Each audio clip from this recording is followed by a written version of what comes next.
The ship was dying around them. Sparks flew from broken panels as the new horizon shook violently. Dr. Hyunwoo Park gripped the metal cage tighter as another explosion rocked the corridor. Inside the cage, a small black and white animal looked up at him with dark eyes. The honey badger seemed calm despite the chaos. "Sir, we need to move now," shouted So-Young Kim, his research partner. She was carrying 2 other animal containers. "The escape pods are this way." Hyunwoo followed her down the tilting hallway. Around them, 10,000 colonists were running toward the emergency exits. The ship's computer voice kept repeating the same message over and over. "All personnel report to evacuation stations." This is not a drill. They reached the evacuation area where Captain Dongmin Lee was organizing the survivors. His uniform was torn and his face was covered in soot. "Next group, move to Pod Bay 7, he yelled. Mi Kyung-choi, the colony administrator, saw Hyunwoo with his animals. Her face turned red with anger. "What are you doing?" "Leave those creatures behind. We need space for people. These animals are important research subjects," Hyunwoo said firmly. "I've spent 3 years studying them." "Research subjects?" Mi Kyung stepped closer. "We're about to crash on an alien planet and you want to save a badger?" Security Chief Ji Ho-yoon pushed through the crowd. He looked at the animals, then at Hyunwoo. "Doctor, those containers take up space that 3 more people could use." Hyunwoo looked down at Badger. The animal had been part of his genetic research program. He had modified its DNA with genes from creatures that could survive in extreme conditions. The badger was stronger, smarter, and more adaptable than any normal honey badger, but he couldn't explain all this now. "I'm not leaving him," Hyunwoo said. Captain Dongmin made a quick decision. "Fine, but if we run out of space, the animals go out the airlock. Get in the pod." The escape pod launched just as another explosion tore through the ship. Through the small window, Hyunwoo watched the new horizon break apart in the atmosphere. Pieces of metal and burning debris fell like deadly rain toward the planet below. Their pod hit the ground hard. Hyunwoo's head smacked against the wall and everything went black. When he woke up, So-Young was shaking his shoulder. "Hyunwoo, wake up." "We survived." He sat up slowly. His head hurt and his vision was blurry. Around him, other passengers were climbing out of their crash seats. Someone had already opened the pod door. Warm, humid air flowed inside. "Where are we?" he asked. "Some planet called Kepler 442c, So-Young replied. "The navigation computer is still working. We're about 2 kilometers from where most of the other pods landed." Hyunwoo checked on his animals. 2 of the containers were damaged, but Badger's cage was fine. The honey badger looked around with interest, sniffing the strange air. They gathered their emergency supplies and started walking toward the main crash site. The landscape was unlike anything on Earth. Purple trees with silver leaves stretched toward a pale orange sky. Strange flowers glowed with soft blue light. In the distance, mountains that looked like glass reflected the sunlight. "This place is beautiful," So-Young whispered. "Beautiful and deadly," said Ji-ho, who had been in their pod. He pointed to scratch marks on a nearby tree. "Something big made those." When they reached the main camp, hundreds of survivors were already setting up temporary shelters. Captain Dongmin had established a command post near the largest piece of wreckage. Medical teams were treating the injured while engineers tried to get power systems working. Mi Kyung saw them approaching and marched over. "Dr. Park, I want that animal secured. We can't have it running around loose." "Badger isn't dangerous to humans," Hyunwoo protested. "It's not the humans I'm worried about. This planet might have diseases or parasites. The last thing we need is our animals getting infected and spreading something to us." Hyunwoo wanted to argue, but he was too tired. He found a quiet spot near the edge of camp and set up Badger's temporary enclosure. The honey badger immediately began exploring its new surroundings. As night fell, the alien world became even stranger.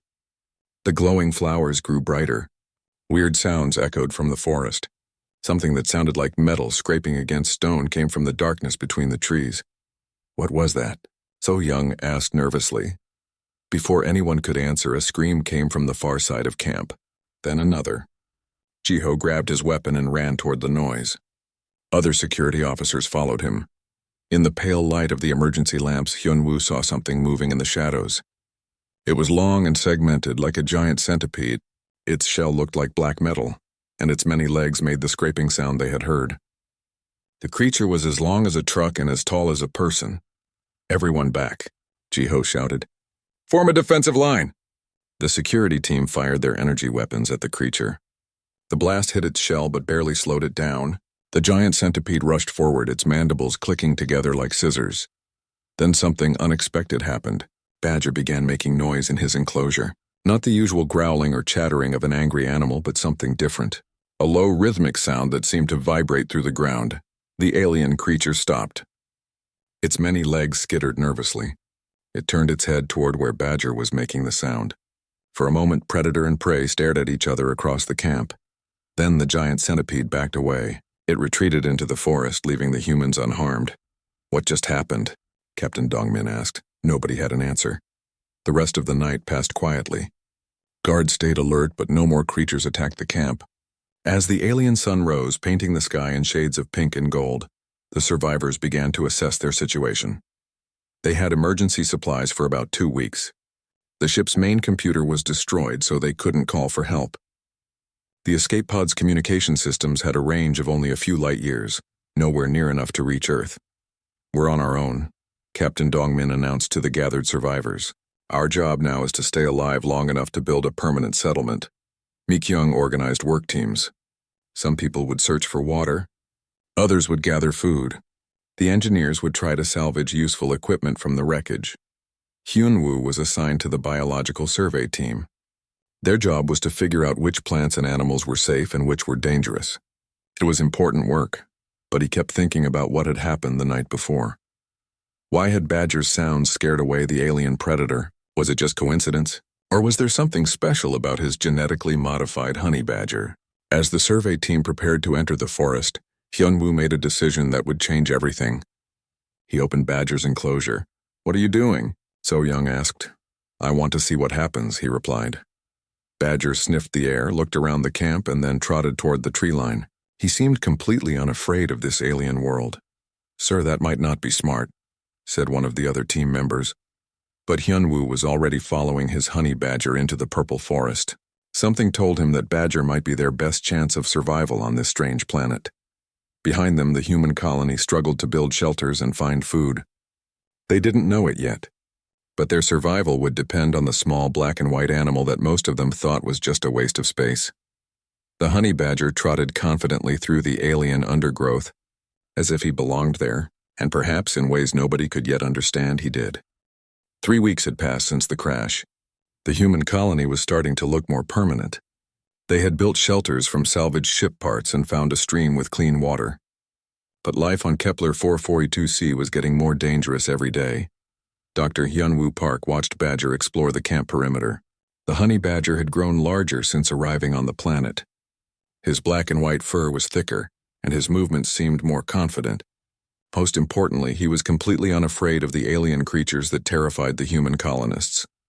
"There he goes again," said So-young Kim, pointing toward the forest edge. "Look how he just walks right past those thorn bushes that gave Tae-hyun that terrible rash." Hyun-woo nodded. Badger seemed to know which plants were safe and which ones to avoid. The honey badger had never been wrong about danger in the alien environment. Jae-sung Kang, the chief engineer, walked over to them. His clothes were dirty from working on the power generators. "Dr. Park, I need to ask you something about your pet." "What about him?" "Yesterday, when my team was working near the crashed engine section, we saw those centipede things in the distance. The big ones with the metal shells. But they never came close to where we were working. So, well, your badger was with us. He had followed one of my engineers who always feeds him scraps. I'm starting to think those creatures avoid areas where your animal has been." So-young frowned. "That sounds crazy." "Maybe," Jae-sung said, "but I've been keeping track. Every time we see those tunnel hunters, as the security team calls them, they stay away from places where Badger has spent time." Yoon Ji-song, the colony's psychologist, overheard the conversation. She had been documenting everyone's behavior to help identify stress and mental health problems. "I've noticed something similar," she said. "I've been tracking animal movements around our camp. The local creatures seem to follow specific patterns, but those patterns change when Badger is present." Captain Dongmin Lee joined the group. He looked tired. Leading the colony was harder than commanding a spaceship. "Dr. Park, I need to know if your animal poses any risk to the colonists." "Badger has never hurt a human," Hyun-woo replied. "If anything, he might be protecting us." "Protecting us how?" Before Hyun-woo could answer, shouts came from the other side of camp. Security Officer Tae-hyun Lim was leading a water collection team back from the stream, but they weren't alone. 3 tunnel hunters had surrounded the humans. The giant centipede creatures clicked their mandibles and moved in a circle around the frightened colonists. Their metal shells reflected the sunlight like armor. "Nobody move," Tae-hyun shouted. "Stay in a tight group." Ji Ho-yoon, the security chief, grabbed his weapon. "All security personnel form a perimeter."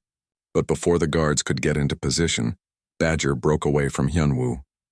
The honey badger ran straight toward the tunnel hunters. His small form looked ridiculous compared to the massive alien predators. "No," Hyunwoo started to follow, but So-young grabbed his arm. "You can't help him against those things," she said. Everyone watched in amazement as Badger approached the tunnel hunters. The honey badger made the same low, vibrating sound they had heard on the first night, but this time it was louder and more complex. The tunnel hunters stopped moving. Their many legs shuffled nervously on the ground. The largest one, which had been advancing on Tae-hyun's team, backed away from Badger. Then all 3 creatures turned and fled into the forest. The water collection team stood in shocked silence. Tae-hyun looked down at Badger, who was calmly grooming his fur as if nothing had happened. "How did he do that?" Tae-hyun asked. Nobody had an answer. That evening, Captain Dong-min called a meeting of the colony leadership. Hyunwoo, So-young, Jae-sung, Yoonji, Ji-ho, and Mi-kyung Choi gathered in the command shelter. "We need to understand what happened today," the captain said. "Dr. Park, I want you to explain everything you know about your animal." Hyunwoo took a deep breath. "Badger isn't just a normal honey badger. 3 years ago, I began a genetic modification program. I added DNA from extremophiles, creatures that can survive in harsh conditions." "What kind of DNA?" Mi-kyung asked suspiciously. "Genes from tardigrades for radiation resistance, DNA from Arctic fish for cold tolerance, genetic material from deep-sea creatures that can handle pressure and toxic environments." "You created a mutant?" Ji-ho sounded concerned. "I created an animal that could survive almost anywhere. The goal was to develop life forms that could help humans colonize hostile planets." Yoonji leaned forward. "But something else is happening here. The behavioral patterns I've documented suggest that Badger isn't just surviving on this planet. He's communicating with it somehow." "That's impossible," Mi-kyung said. "Is it?" So-young spoke up. "This planet has a strange electromagnetic field. We measured it when we first arrived. What if Hyunwoo's genetic modifications made Badger sensitive to electromagnetic signals?" Jae-sung scratched his beard. "You mean the planet is sending out signals and somehow Badger can detect them?" "Or respond to them," Hyunwoo said slowly. "The sounds he makes might be a form of communication." Captain Dongmin stood up and walked to the shelter entrance. Outside, they could see Badger sleeping peacefully near the campfire. "If that's true, then this animal might be our key to surviving on this world." Over the next few days, they tested their theory. Whenever Badger made his vibrating sounds, the local predators stayed away. When he was quiet, dangerous creatures moved closer to the camp. Yoonji started following Badger around with recording equipment. She discovered that the honey badger made different sounds in different situations. Some sounds seemed to mean danger, others meant safe. A few appeared to be more complex, like he was having conversations with something they couldn't see. "It's like he's learned a language," she reported to the group. "But who is he talking to?" The answer came during another crisis. A fierce storm hit the colony on their 4th week. Purple lightning split the sky and winds howled through the camp. The colonists huddled in their shelters, afraid that the temporary buildings would blow apart. But Badger wasn't afraid. He stood outside in the storm, making loud calls that could be heard even over the wind. As the humans watched through their shelter windows, something incredible happened. The local animals began responding to Badger's calls. Creatures that had always stayed hidden came out of the forest. They moved in organized groups, not like random animals, but like they were following instructions. Small, furry creatures started reinforcing the human shelters with mud and plant fibers. Flying animals that looked like metal butterflies formed protective barriers around the camp. Even some of the tunnel hunters appeared, but instead of attacking, they used their strong shells to block the worst of the wind. The storm passed, and the alien animals melted back into the forest. The human shelters had survived without major damage. "They were helping us," So-young whispered in amazement.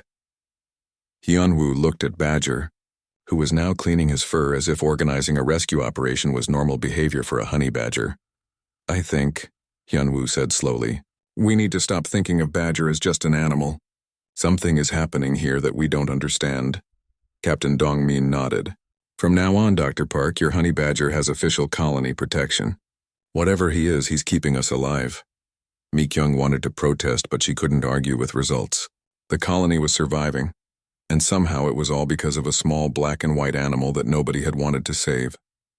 As night fell over the alien world, Badger settled down to sleep. But his ears stayed alert, listening to sounds that only he could hear.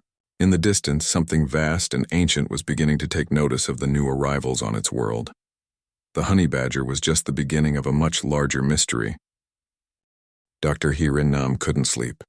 As the colony's communications specialist, she spent her nights listening to radio signals from space, hoping to detect a rescue ship.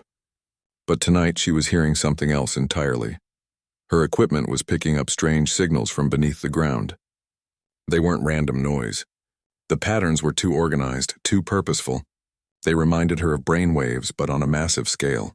So young, you need to see this, she called to her friend who was working the night shift monitoring the camp's power systems. So young Kim walked over to the communication station. What am I looking at? These signals are coming from deep underground. They pulse in regular patterns like a heartbeat. But watch what happens when I overlay them with Young-Soo's behavioral data on Badger. Young-Soo Park was the colony's data analyst. He had been tracking everything about their honey badger, where he went, what sounds he made when he interacted with local animals. On Hirin's screen, two sets of data appeared. One showed the underground electromagnetic signals. The other showed Badger's activity patterns. They matched perfectly. That's impossible, So Young whispered. Look at this. Hirin pointed to a specific time marker. Remember 3 days ago when Badger started making those urgent calls and all the tunnel hunters retreated to the deep forest? Yes, we thought maybe a storm was coming.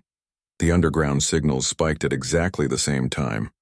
It's like Badger was responding to messages from beneath the planet's surface. So Young stared at the data. Are you saying the planet is talking to our honey badger? Before Hirin could answer, an alarm sounded. The weather monitoring system was detecting massive atmospheric disturbances approaching the colony. This wasn't a normal storm. The energy readings were off the charts. Captain Dongmin Lee's voice came over the camp's intercom system. All personnel to emergency stations. Massive storm system approaching. Estimated arrival in 2 hours. But Badger was already moving. The honey badger ran from shelter to shelter making urgent calls. His sounds were different this time. More complex, more insistent. Dr. Hyunwoo Park hurried to his friend's side. What's wrong, Badger? What are you trying to tell us? The honey badger looked directly at Hyunwoo, then ran toward the forest. He stopped, looked back, and made more urgent sounds. I think he wants us to follow him, Hyunwoo said. Into the forest. During a storm? Mi-kyung Choi had joined them. That's suicide. But the weather monitors showed the approaching storm was unlike anything they had seen. Lightning strikes were already hitting the area around their camp. The winds were strong enough to tear apart their shelters. Captain, Hyunwoo spoke into his radio. I think Badger knows where we can find shelter. Are you sure? Hyunwoo looked at the honey badger who was still calling urgently toward the forest. As sure as I can be. Captain Dongmin made a difficult decision. All personnel, pack emergency supplies. We're following Dr. Park's animal into the forest. The colonists grabbed what they could carry and followed Badger into the alien wilderness. The honey badger led them along paths that seemed random. But Young-Soo noticed something interesting. He's following the strongest electromagnetic readings, the data analyst reported. The underground signals are strongest along the route he's taking. The storm hit just as they reached a clearing deep in the forest. But instead of being caught in the open, Badger led them to what looked like a natural cave entrance. The opening was partially hidden by glowing vines. Wait, said In Young Seo, the colony's archaeologist. She had been studying the strange materials in the ship's wreckage. This isn't a natural cave. Look at the walls. The colonists shone their lights into the tunnel. The walls were smooth and covered with patterns that looked almost like writing. Geometric shapes and flowing lines covered every surface. Artificial construction, confirmed Moon Ho-young, the botanist. But very old. These walls have been here for thousands of years. Badger didn't hesitate. He trotted into the tunnel, still making his calling sounds. The colonists had no choice but to follow. The tunnel led downward into a vast underground chamber. Their lights revealed something incredible. They were standing in the ruins of an ancient city. Buildings rose from the cavern floor like organic sculptures. Everything was built from the same smooth material as the tunnel walls. Strange symbols covered every surface. Plants that glowed with soft light grew everywhere, providing natural illumination. "My God," whispered Captain Dongmin, "we're not the first intelligent species to live on this planet." In Young Seo was already examining the closest building. The construction techniques are completely unknown. It's like the buildings were grown rather than built. Moon Ho Young was studying the glowing plants. These aren't just decorative. They're connected. Look, there are root networks running between all the buildings. It's like the entire city is one giant organism. Above them, the storm raged across the planet's surface. But here in the underground city, they were completely safe. More importantly, Badger seemed completely at home. The honey badger walked confidently through the ancient streets. He approached one of the larger buildings and made a series of complex calls. To everyone's amazement, the building responded. Panels of light appeared on the walls. The symbols began to glow more brightly, and from somewhere deep within the structure came an answering call. Not from Badger, but from the building itself. "The city is alive," Hyarin whispered. "The electromagnetic signals I detected, they're coming from here." Youngsu was frantically taking readings with his portable equipment. "The entire complex is generating organized electromagnetic patterns. It's like a massive brain made of living stone and plants." Badger continued his conversation with the building. The honey badger would make a series of sounds, then wait for the structure to respond with shifting light patterns. Then he would make different sounds. "It's a language," Yunji-song realized. "Badger is talking to the city." Dr. Hyunwoo approached his honey badger carefully. "What are you learning, friend?" As if responding to the question, new light patterns appeared throughout the chamber. The walls displayed moving images, scenes of the alien species that had once lived here. The creatures looked nothing like humans. They were tall and thin, with multiple arms and skin that seemed to change color, but the images showed them living in harmony with their environment. They didn't just build on the planet, they became part of it. "Look at this," In-young called from another wall. "These images show the progression of their civilization. In the early scenes, they're separate from their environment, but in the later images, they're connected to everything around them." The final images showed something extraordinary. The alien species hadn't died out or left the planet. They had evolved beyond physical form, becoming one with the living network that connected all life on the planet. "The planet isn't just alive," Moon Ho said in wonder. "The planet is conscious, and the original inhabitants became part of its consciousness." Badger made more sounds and new images appeared. These showed recent events. The human ship crashing, the colonists struggling to survive, and Badger learning to communicate with the planetary network. "He's been learning from them," Hyunwoo realized. "The genetic modifications I made gave him the ability to interface with the planet's electromagnetic field. He's become our translator." The storm above continued for 3 days. During that time, the colonists explored the underground city and learned its history. Badger guided them to chambers that contained what could only be described as libraries, walls that displayed information when touched. They learned that the planet was indeed conscious, connected through underground root networks and electromagnetic fields that linked every living thing. The tunnel hunters and other creatures weren't just animals. They were part of the planet's immune system, designed to protect the world from invasive species. But the planet didn't want to destroy the humans. It was curious about them, interested in learning from a species that traveled between stars. "The planet has been waiting," Hyarin reported after studying the communication patterns. "It's been alone since the original inhabitants evolved beyond physical form. When we arrived, it was excited to have new conscious beings to talk to. But it could only communicate through Badger," So Young added.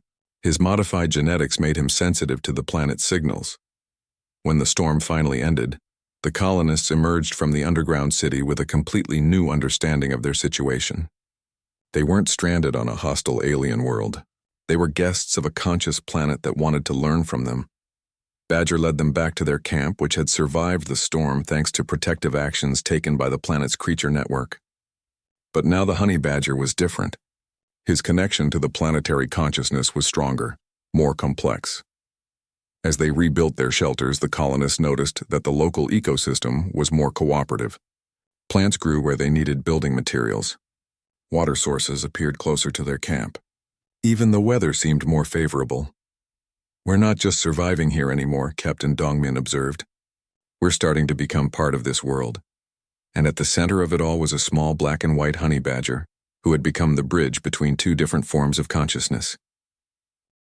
Badger had evolved from a simple research subject into something unprecedented. The first Earth creature to, 6 months after the crash, the human colony had transformed beyond recognition. Instead of rough shelters built from shipwreckage, they now lived in beautiful structures that seemed to grow from the planet itself.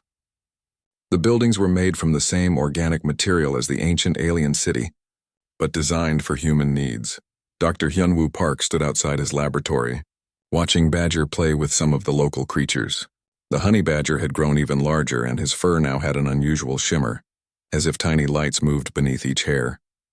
More importantly, his connection to the planet had become so strong that he could translate complex ideas between humans and the planetary consciousness.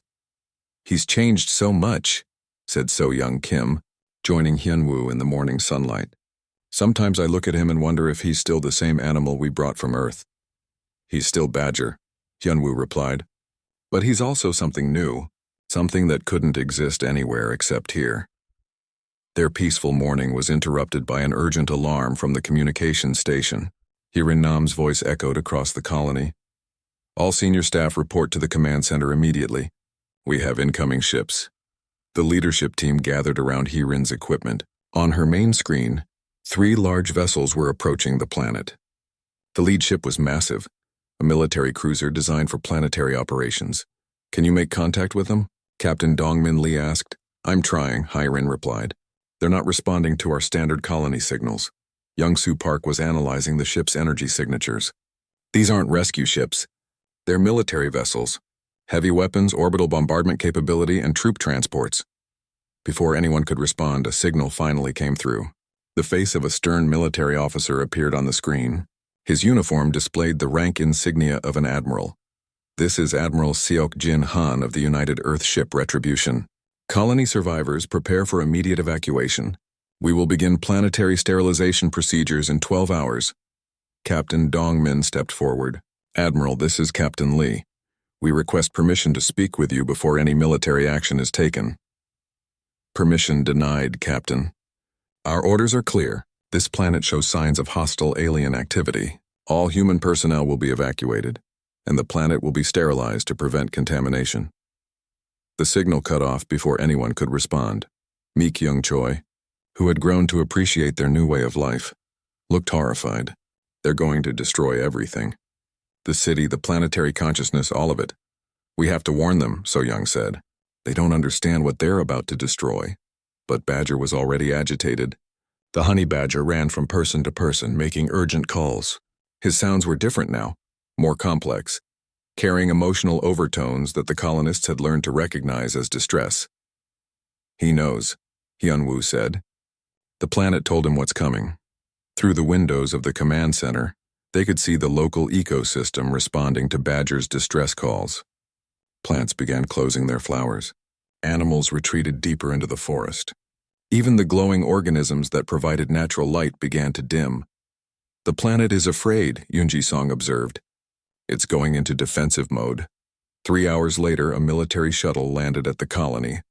Major Kyung-ho Shin emerged with a squad of heavily armed soldiers. The major was a compact man with cold eyes and a rigid posture.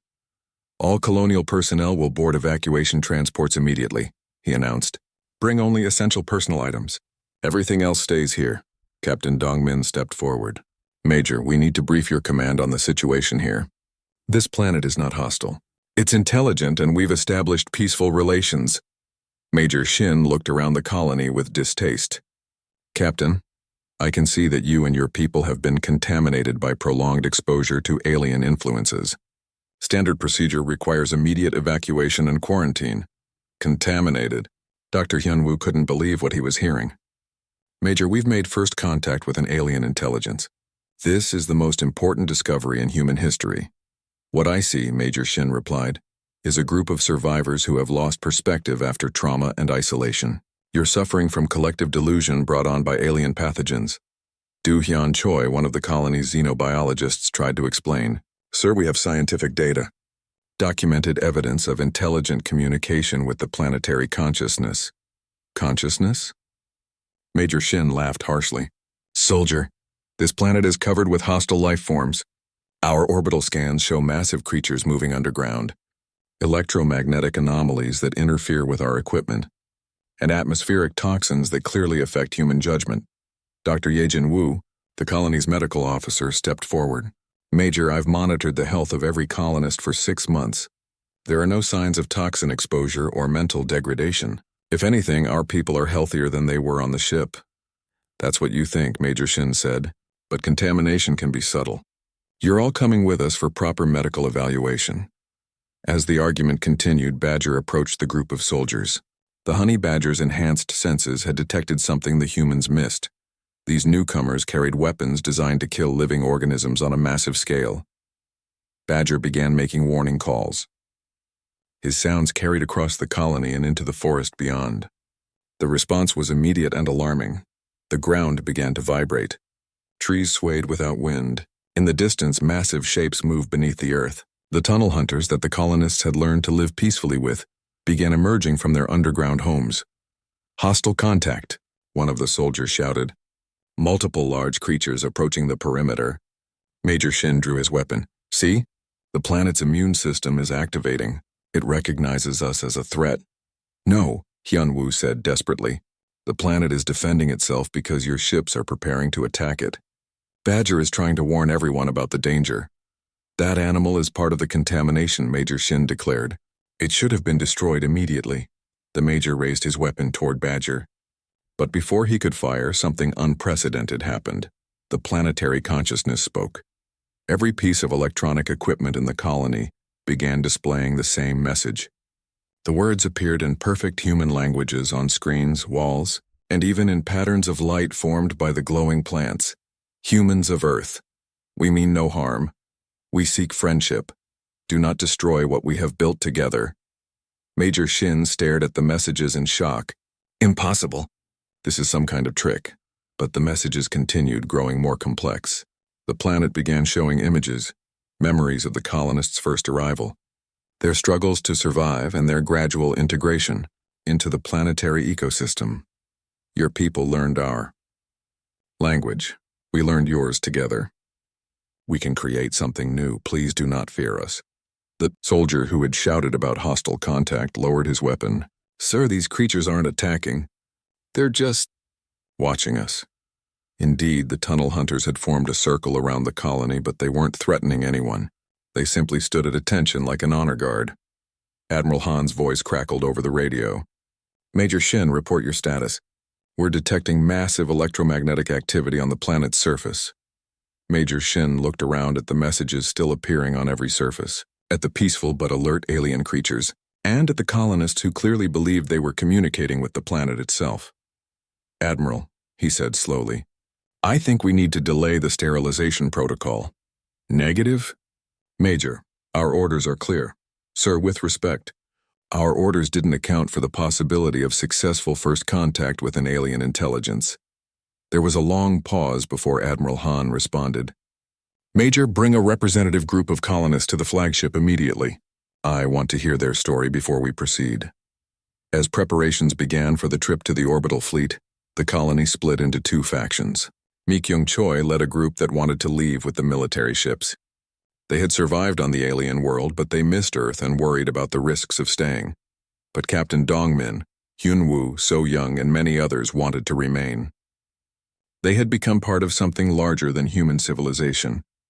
They had found a way to live in harmony with an entire world. This is our home now, So Young said firmly. We can't abandon it. And we can't abandon our responsibility, Hyun-woo added. Badger made this possible. He became the bridge between our species and theirs. We owe it to him to protect what we've built. As they prepared to meet with Admiral Han, Badger stayed close to Hyun-woo. The honey badger seemed to understand that the next few hours would determine the fate of everything they had accomplished. The small black and white animal that had once been dismissed as a waste of space was now the key to humanity's future relationship with alien life. But first they had to convince a military commander that a honey badger could be the most important. diplomat in human history. The fate of two worlds now depended on whether humans could learn to trust the wisdom of a creature they had almost left behind. HFY. The command deck of the UES Retribution was filled with tension. Admiral Seokjin Han stood before a large viewing screen showing the planet below. His weathered face showed no emotion as he studied the orbital bombardment targets that his weapons officer had marked. "Sir," said Captain Gunwoo Jang, the ship's science officer, "the energy readings from the planet are unlike anything we've seen before. These aren't random biological functions. The patterns are too organized, too purposeful." "Captain Jang, our mission parameters are clear," Admiral Han replied coldly. "This planet shows signs of hostile alien intelligence. Standard protocol requires sterilization to prevent contamination of human space." Dr. Hyun-Woo Park sat in the ship's briefing room with the other colonial representatives. Through the window he could see the planet that had become their home. Somewhere down there, Badger was waiting with the other colonists who had chosen to stay.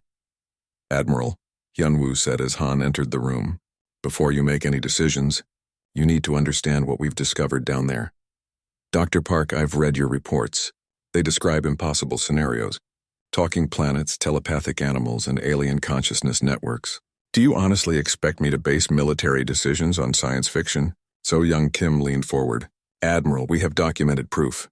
Electromagnetic recordings, behavioral analysis, and direct communication logs, which could all be fabricated or influenced by alien pathogens affecting your judgment." Captain Dongmin Lee stood up. "Sir, I've commanded ships for 15 years. I know the difference between clear thinking and contamination. What we experienced on that planet is real." Before Admiral Han could respond, alarms began sounding throughout the ship. The weapons officer's voice came over the intercom. "Admiral, we're detecting massive energy spikes across the planet's surface." On the viewing screen, they could see strange lights moving beneath the planet's surface. The lights formed patterns that pulsed in rhythm, like a vast heartbeat made of electricity. "Sir," reported the science officer, "we're receiving a signal from the planet. It's being transmitted on every frequency simultaneously." "Put it through," Admiral Han ordered. The ship's speakers crackled to life, but instead of words, they heard a familiar sound. It was Badger's voice, making the complex calls that the colonists had learned to recognize as communication. But this time, the honey badger's calls were amplified and enhanced by the planet's own electromagnetic field. His small voice became a song that filled the entire ship with meaning and emotion. "What is that?" asked Major Kyung-ho Shin. "That's Badger," Hyun-Woo said with amazement. "He's using the planetary network to communicate directly with your ship." The honey badger's song continued, and something incredible happened. Every computer on the ship began displaying images. They showed the history of the planet, the ancient alien civilization, their evolution into the planetary consciousness, and their long wait for new friends among the stars. Then the images showed the human colonists' arrival, their struggles and their gradual acceptance into the planet's ecosystem. But most importantly, they showed Badger's role as translator and bridge between the two forms of consciousness. "Impossible," Admiral Han whispered.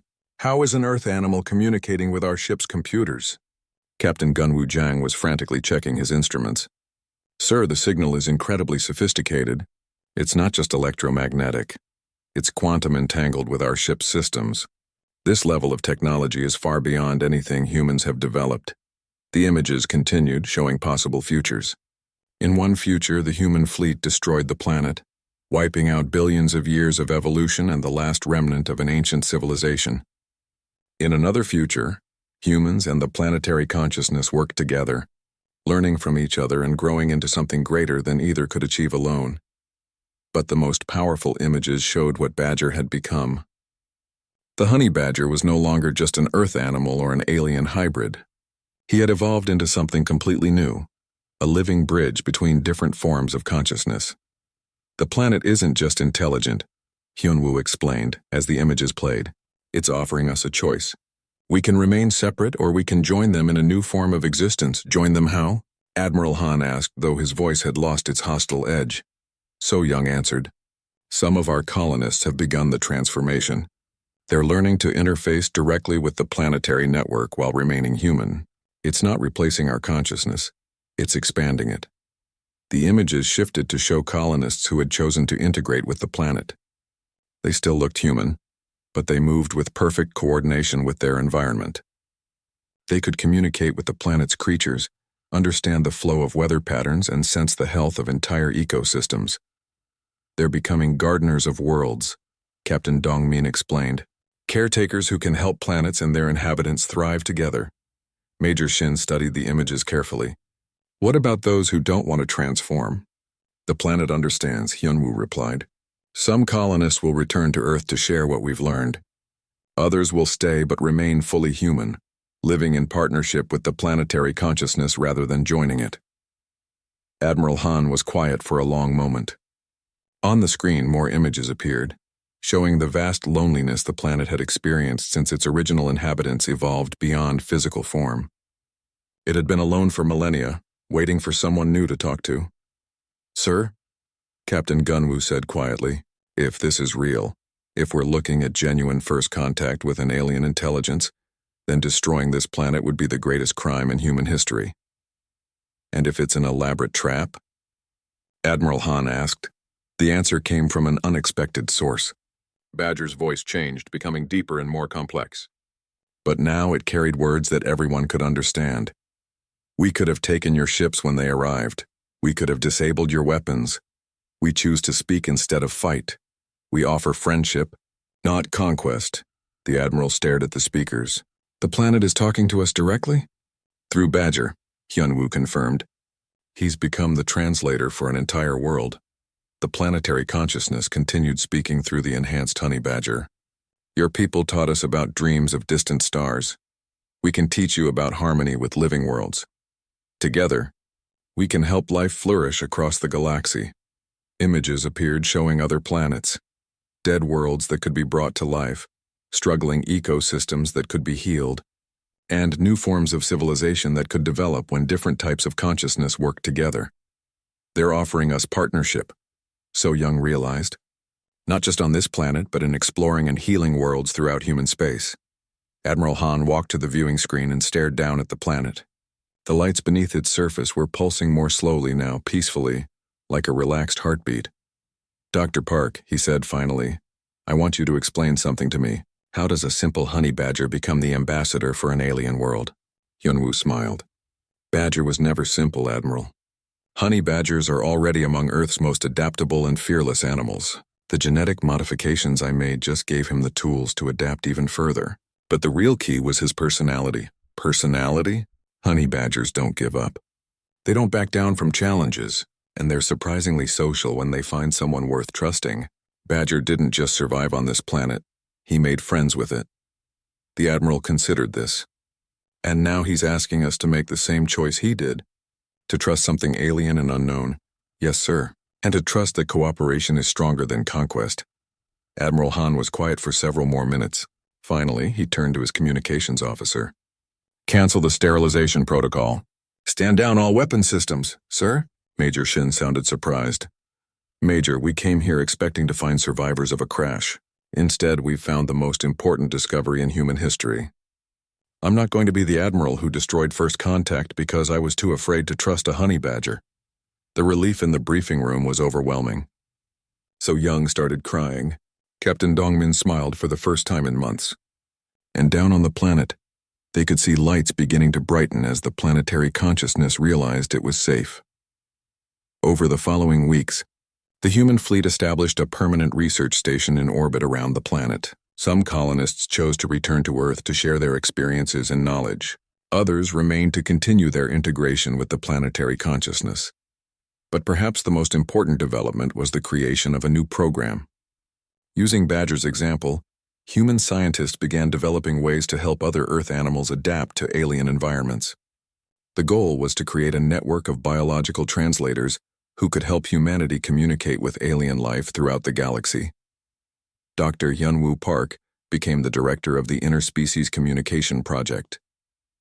His first and most important research subject remained Badger, who had evolved into something unique in the universe, a creature that belonged to both Earth and an alien world.